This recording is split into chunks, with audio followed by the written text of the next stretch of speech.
আরে বৃষ্টি, উফ আচ্ছা তুমি এমন কেন? আমি কেমন? এই যে বুড়া মানুষের মতো সবসময় মুখটা ভার করে রাখো। কারণ আমি বুড়ো হয়ে গেছি তাই। তুমি সবসময় এভাবে মিষ্টি করে হেসে কথা বলতে পারো না আমার সাথে? না পারি না বস, কারণ জন্মের পরে আমার বাবা আমার মুখে মধু দেয় না।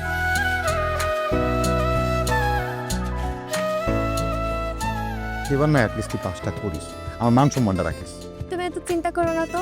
আমি কথায় না কাজে বিশ্বাস করি। শোনো, আবার কি? Best of luck. ঠিক আছে যা, তুই মনোযোগ দিয়ে পরীক্ষা দিস। আচ্ছা। আপনার মেয়ে যে এত সুন্দর কাকা। ও মা গো, পেটে ব্যথা করতেছে। তোর পেট ব্যথার ওষুধ আমার কাছে আছে, এটা দেখছিস? কোনো পেটে ব্যথা নেই, ভ্যানিশ। আরে শোনা, তুমি তোমার হবু বউ, তুমি পাস করছো, তোমার তো মিস্টার মুনা।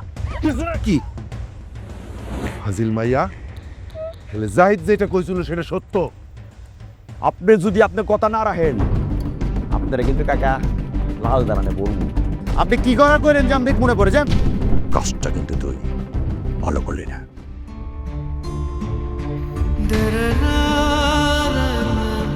দেখ বৃষ্টি, তুই এক কথা বারবার বলে আমার বিরক্ত করতেছিস। তুই এমন করলে কিন্তু আমার এই বাড়ি ছেড়ে চলে যেতে হবে, এই বাড়িতে থাকতে পারবো না।